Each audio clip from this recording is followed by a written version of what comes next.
Sir, మీలాంటి వాళ్ళని మోసం చేయడానికి ట్రై చేస్తున్నాడు. సార్, ఈయన గురించి మీకు తెలియదు సార్. ఇక్కడ లక్ష్మిలాగే బాధపడుతున్న వాళ్ళకి తెలుసు. నాతో కూడా ఇలాగే మొదట్లో ఉద్యోగం ఇస్తానని చెప్పి నాతో తప్పుగా ప్రవర్తించారు.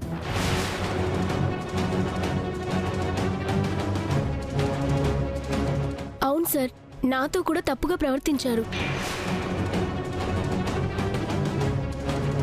కానీ లక్ష్మి గారంత ధైర్యం చేయలేదు. అందుకే ఇప్పటి వరకు ఎవరికీ చెప్పలేదు. రే, ఈ అమ్మాయి పల్లెటూరు నుంచే వచ్చుండొచ్చు, కానీ కార్ల మీద బంగ్లాల మీద మోజుతో ఇలాంటి చిల్లర పనులు చేసే మనిషి కాదు. నిజం చెప్పాలంటే తన కాలి గోటికి కూడా నువ్వు పనికిరావు. తన ముందు నిలబడి మాట్లాడడానికి కూడా నీకు అర్హత లేదు. ఎందుకంటే తను నందన్ కుటుంబం కోడలు.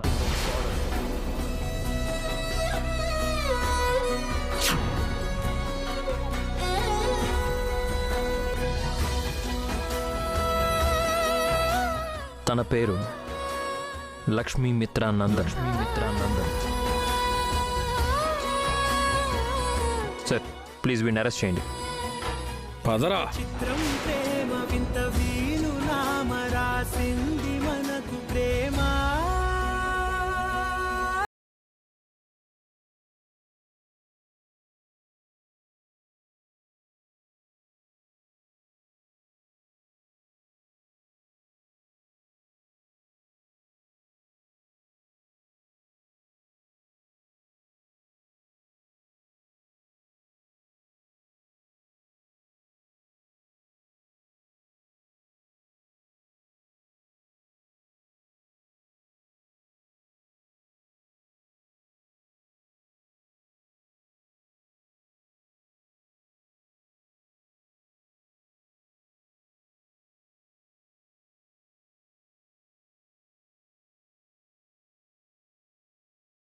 కానీ నువ్వు నా మాట ఎక్కడ వింటున్నావు? సమస్యలు ఎక్కడ లేవు మిత్రగారు. నన్ను భద్రంగా చూసుకుంటారు అనుకున్న వాళ్లే వెన్నుపోటు పడవడం లేదా? నా సొంత మనుషులు అనుకున్న వాళ్లే నట్టేట్లో ముంచడం లేదా? పదే పదే మన ఇద్దరి మధ్య జరిగిన విషయం గురించి ఎందుకు మాట్లాడుతున్నావు లక్ష్మి? మాట్లాడుకోవాలి మిత్రగారు. మన మధ్య జరిగింది క్షణాల్లో మర్చిపోయేది కాదు, నిమిషాల్లో తుడిచిపెట్టేసేది కాదు. జీవితాంతం గుర్తుండి గుండెను ముక్కలు చేసేసే విషయం.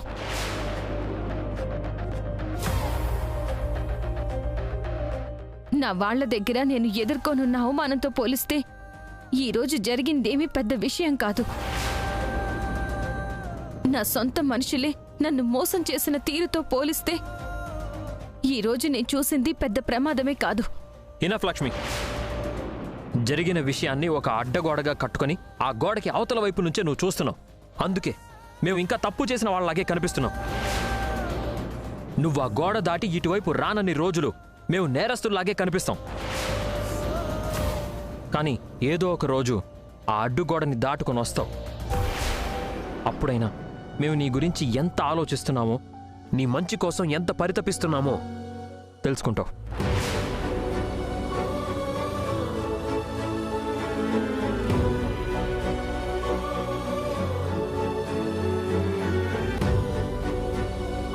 సరే లక్ష్మి, అవన్నీ పక్కన పెట్టు. ఇప్పటికైనా మించిపోయిందేం లేదు. మా పిన్నికి నువ్వు ఇస్తానన్న డబ్బులు నేను నీకు ఇస్తాను. ఇక ఈ ఉద్యోగాల జోలికి పోకుండా ఆ డబ్బు మా పిన్నికి ఇచ్చేయి. డబ్బులు ఇచ్చేస్తాను అంటున్నారే. సరే, మీరు నాకు డబ్బులు ఇవ్వండి. కానీ అది అత్తయ్య గారికి చెప్పే నాకిస్తారా? అమ్మా, ఈ డబ్బులు నేను లక్ష్మికి ఇస్తున్నాను అని చెప్పే ఇస్తారా? ఏ ఆగిపోయారే? సమాధానం చెప్పడం లేదు. మీరు చెప్పకపోయినా నాకు తెలుసు మిత్రగారు. అత్తయ్య గారికి చెప్పి మీరు నాకు డబ్బులు ఇవ్వలేరు. చెప్తే అత్తయ్య గారే వద్దంటారు. అవునా కాదా? నా భార్యకి డబ్బులు ఇస్తున్నాను అని చెప్పే అంత ధైర్యం మీకు లేదు. అలాగే నా భార్య అని స్వతంత్రంగా చెప్పుకునే స్వేచ్ఛ కూడా మీకు లేదు.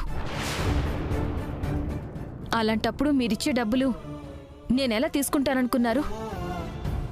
చూడు లక్ష్మి, నువ్వు దూరం చేసుకోవడానికి దారులు వెతుకుతున్నావు, కానీ కలుపుకోవడానికి కారణాలు వెతకడం లేదు. నువ్వు అలాగే ఉన్నంతకాలం ఏ సమస్యకి పరిష్కారం దొరకదు. దూరం అవ్వడానికి దారులు వేసింది మీరు. ఎప్పటికీ కలవకుండా మధ్యలో అడ్డుగోడలు కట్టింది మీరు. తప్పులు మీరు చేసి ఇప్పుడు నేరం నా మీద మోపడానికి ప్రయత్నించకండి. అది కాదు లక్ష్మి, నేను చెప్పేది. చూడండి, మీరు సాయం చేస్తాను అనగానే తీసుకోవడానికి నేను సిద్ధంగా లేను. నా సమస్య నేను తీర్చుకోవడానికి ఏదో ఒక పరిష్కారం వెతకాలి. ఆ పరిష్కారం దొరకాలంటే దానికి నేనే ఏదో ఒక ఉద్యోగం చెయ్యాలి. ఈ విషయంలో ఎవరేం చెప్పినా, ఎంత ఆపినా నేను వినదలుచుకోలేదు.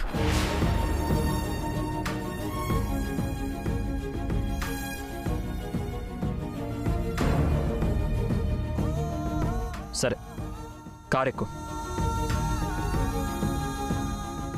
ఎక్కు.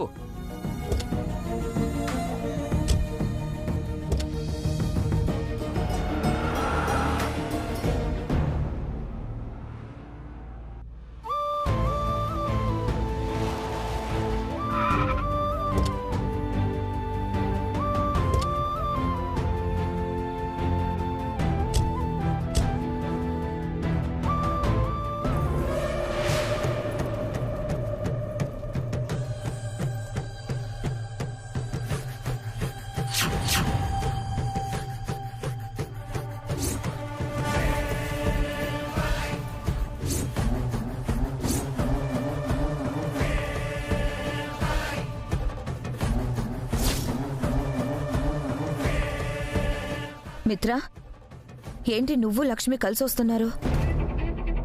అనుకోకుండా కలిసాం. తన దారి తనది, నీ దారి నీది. మళ్ళీ మధ్యలో కలిసి రావాల్సిన అవసరం ఏమొచ్చింది? ఇది చాలా చిన్న విషయం పిన్ని, ఇది ఇక్కడితో వదిలేయండి. మిత్రా, దేవయాని అడుగుతోంది కదా, సమాధానం చెప్పు. What is this mom? ఈ విషయాన్ని కూడా ఎందుకు గుచ్చి గుచ్చి అడుగుతున్నారు? నీతో పాటు కారులో పని మనిషిని తీసుకొచ్చినా నేను పట్టించుకునేదాన్ని కాదు.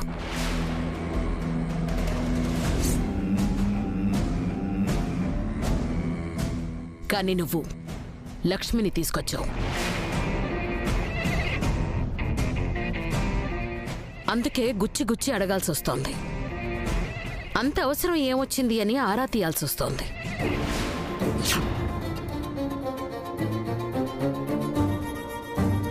కోర్టు తీర్పిచ్చింది కాబట్టి లక్ష్మి ఈ ఇంట్లో ఉంటుంది. దానర్థం ప్రతి క్షణం నీతో అంటిపెట్టుకుని తిరగాలని కాదు, ప్రతి చోట నీతోనే కలిసి ఉండాలని కాదు.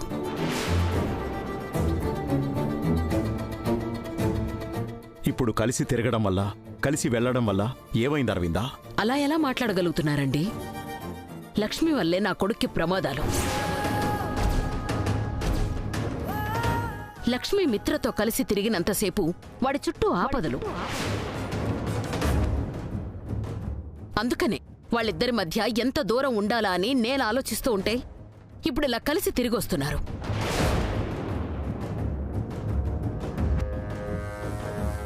మిత్రకి ఏమైపోతుందో అన్న భయం నాకుండదా? చెప్పు మిత్ర, అసలు మీరిద్దరూ కలిసి రావాల్సిన పరిస్థితి ఎందుకొచ్చింది? ఓకే లిజన్, నేను నా పని మీద ఆఫీస్కి వెళ్ళాను. అక్కడికే లక్ష్మి కూడా ఇంటర్వ్యూ కోసం వచ్చింది.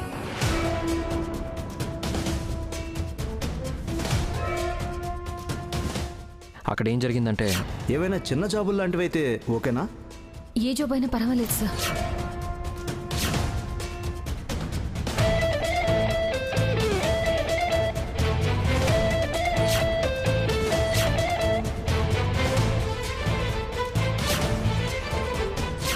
క్వాలిఫికేషన్ పెద్దగా లేదు, ఎక్స్పీరియన్స్ అస్సలే లేదు.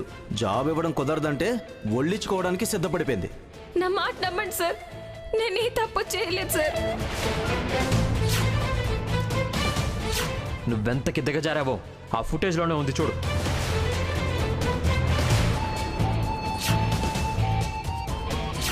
సార్ ప్లీజ్ వీడిని అరెస్ట్ చేయండి.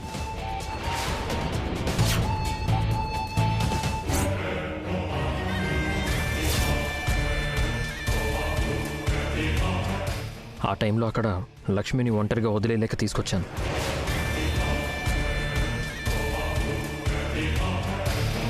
చాలా ఈ ఇన్ఫర్మేషన్ సరిపోతుందా, ఇంకా ఏమైనా కావాలా? ఇంత పెద్ద విషయం జరిగితే అంత సులువుగా ఎలా తీసుకోగలుగుతున్నావు? ఇప్పుడు ఏమైంది పిన్ని? ఇంకా ఏం కావాలి మిత్ర?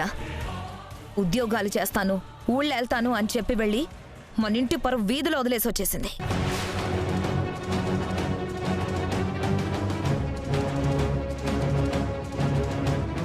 సొమ్ములు సంపాదించేస్తాను అని, డబ్బులు కూడబెట్టేస్తాను అని చెప్పి వెళ్ళి నందన్ ఫ్యామిలీ పేరుని పోలీసుల వరకు తీసుకెళ్ళింది. చిచ్చే,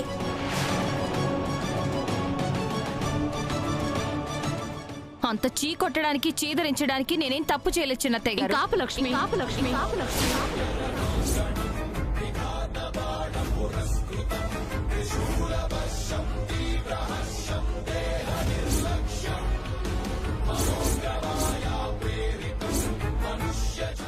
ఆకాశం విరిగి మీద పడినా అదరకుండా బెదరకుండా నిలబడే కుటుంబం నందన్ కుటుంబం. అలాంటి కుటుంబంలో అడుగడుగునా చిచ్చు రేపుతున్నావు. అనుక్షణం ఒక అగ్నిపర్వతం పేలుతున్న లాంటి పరిస్థితిని సృష్టిస్తున్నావు.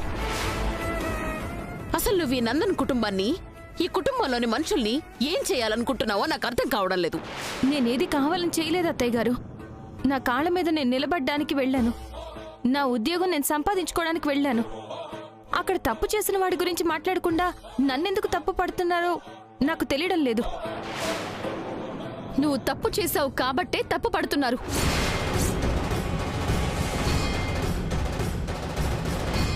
ఇన్ని తిప్పలు అందరికీ తెచ్చి పెడుతున్నావు కాబట్టే నిన్ను వేలెత్తి చూపిస్తున్నారు. నా స్థానంలో నువ్వుంటే ఇదే మాట మాట్లాడేదానివా మనిషా?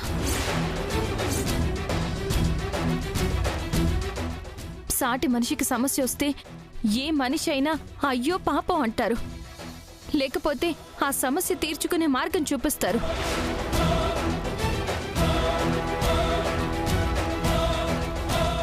కానీ మీరు సమస్య సృష్టించావు, సంసారం పరువు తీసేశావు అని నోటికొచ్చిన మాటలు మాట్లాడుతున్నారు.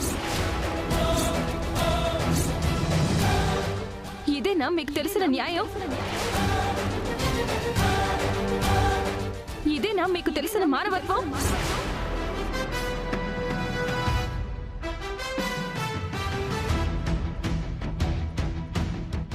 సమస్యలొస్తే సానుకూలంగానే స్పందిస్తాం, కానీ సమస్యలు తెచ్చిపెట్టిన వాళ్ళకి ఇలాగే సన్మానం చేస్తాం.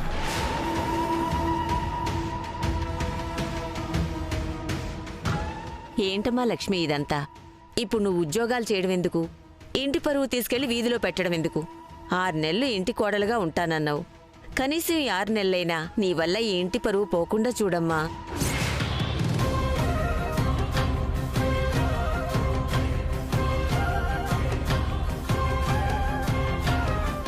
వదినా, నువ్వు ఉద్యోగం చేయాలనుకోవడంలో తప్పులేదు, కానీ ఇలాంటి పనులు చేసేటప్పుడు మమ్మల్ని ఒక మాట అడగచ్చు కదా. ఏం చేయాలో మేము చెప్తాం కదా.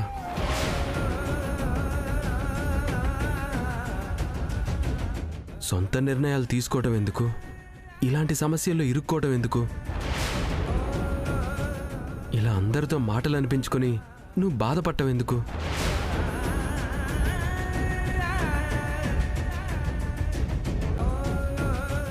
అలా పెట్టరా గడ్డి. మేము చెప్తూ ఉంటే ఈవిడ గారికి ఎక్కడం లేదు. అయిందేదో అయిపోయింది.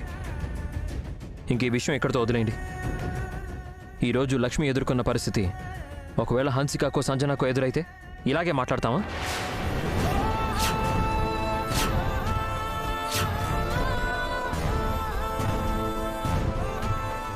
మాట్లాడం కదా, కొంచెం మానవతా దృక్పథంతో ఆలోచించండి.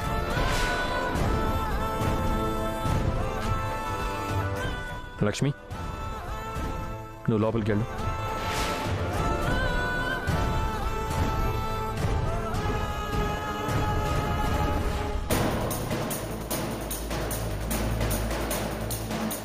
చూసావా అక్క? మనం మన ఇంటి పరువు గురించి మాట్లాడుతూ ఉంటే మిత్ర ఏమో మానవతా దృక్పథం, మన్ను మసానం అంటూ ఏదేదో మాట్లాడుతున్నాడు. అనవసరంగా లక్ష్మి ఇన్ఫ్లుయెన్స్ మిత్ర మీద పడేలా ఉంది. మనం కొంచెం జాగ్రత్తగా ఉండాలి. దేవయాని, ఒక చిన్న విషయం పట్టుకొని అనవసరంగా రాద్ధాంతం చేస్తున్నారు. మిత్ర చెప్పాడుగా, లక్ష్మి పరిస్థితి మన పిల్లలకి ఎదురైతే మనం ఇలాగే మాట్లాడతామా? కాదు కదా. మనుషులమని కొంచెమైనా గుర్తుపెట్టుకోండి.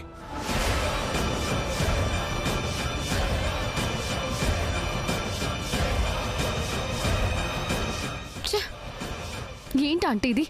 లక్ష్మి చేసిన పనికి మిత్ర చెడమెడా తిట్టకుండా ఇలా చచ్చు సలహాలు ఇస్తున్నాడు. నువ్వేం కంగారు పడుకు మనీషా. లక్ష్మి మిత్ర కలిసి మాట్లాడుకునే సందర్భాలు కానీ, కలిసి తిరిగే పరిస్థితులు కానీ లేకుండా చూసుకుంటే చాలు. ఈలోపు నువ్వు మిత్రని మంచిగా నీ దరికి తెచ్చుకునే దారి చూడు.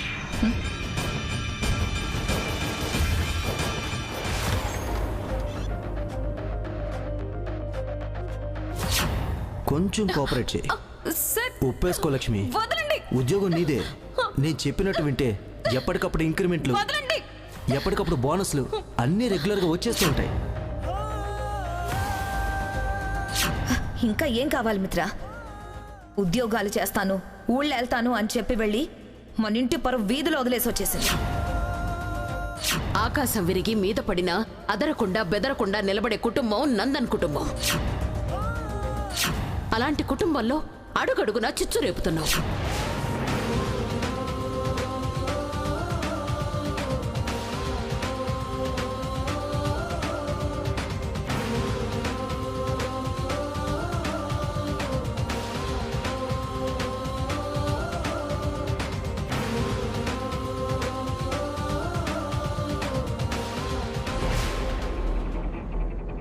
నీ పద్ధతి ఏమీ అర్థం కావడం లేదు మిత్ర. ఏమైంది మనీషా? నీకు మానవత్వం ఉంది, మానవతా దృక్పథం ఉంది, ఒప్పుకుంటాను. అందుకే ఆ లక్ష్మిని కాపాడావు, అది కూడా ఒప్పుకుంటాను. కానీ నీ మాటల్లో ఒక సాటి మనిషిని కాపాడాను అన్న ఫీలింగ్ కన్నా నా సొంత మనిషిని కాపాడాను అన్న ఫీలింగే ఎక్కువగా కనిపిస్తోంది. అయితే ఇప్పుడేంటి? లక్ష్మి పరాయి మనిషి కూడా కాదు కదా. ప్రస్తుతం ఇంకా నాకు భార్యే కదా, ఈ ఇంటి కోడలే కదా.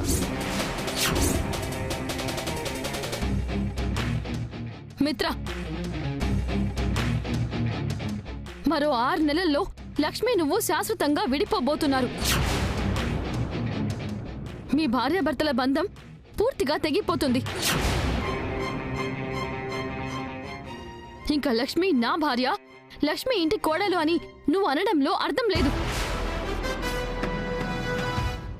తెగిపోయినప్పుడే తెంచుకుంటానులే మనీషా. ఇప్పటి నుంచే దాని గురించి ఎందుకు చెప్పు. లేదు మిత్ర, నీలో మళ్ళీ ఏదో మార్పు వస్తుంది.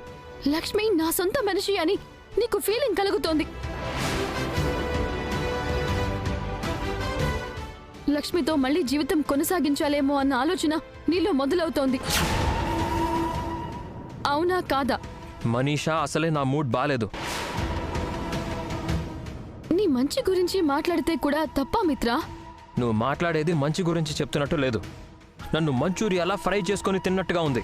అరే, జరిగింది ఆవగింజంత మ్యాటర్. దాన్ని మీరంతా కలిసి దాన్ని ఆకాశమంత చేస్తున్నారు, నా సహనాన్ని పరీక్షిస్తున్నారు.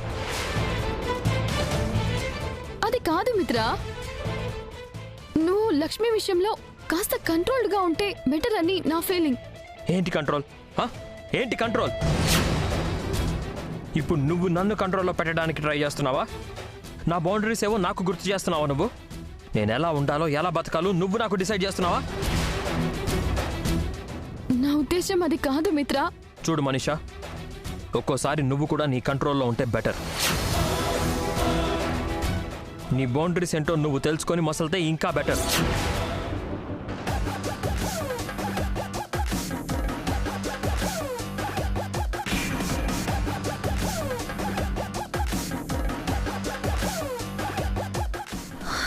ఏంటి మనీషా మిత్రలో ఇంత మార్పు? నాకు కూడా అదే అర్థం కావడం లేదా ఆంటీ.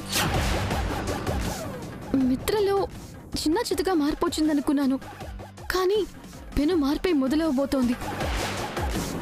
కొంపతీసి మిత్ర మళ్ళీ లక్ష్మికి దగ్గరవుతున్నాడంటావా? లేదా లక్ష్మి మీద ఉన్న ఒక జాలితో ఇలా మాట్లాడుతున్నాడంటావా? ఏమో ఆంటీ, నేను ఒక డెసిషన్కి రాలేకపోతున్నాను. ఈ టైంలో మనం కాస్త జాగ్రత్తగా ఉండాలి మనిషా, లేకపోతే మిత్ర మళ్ళీ నీ నుంచి చేజారిపోయే ప్రమాదం ఉంది.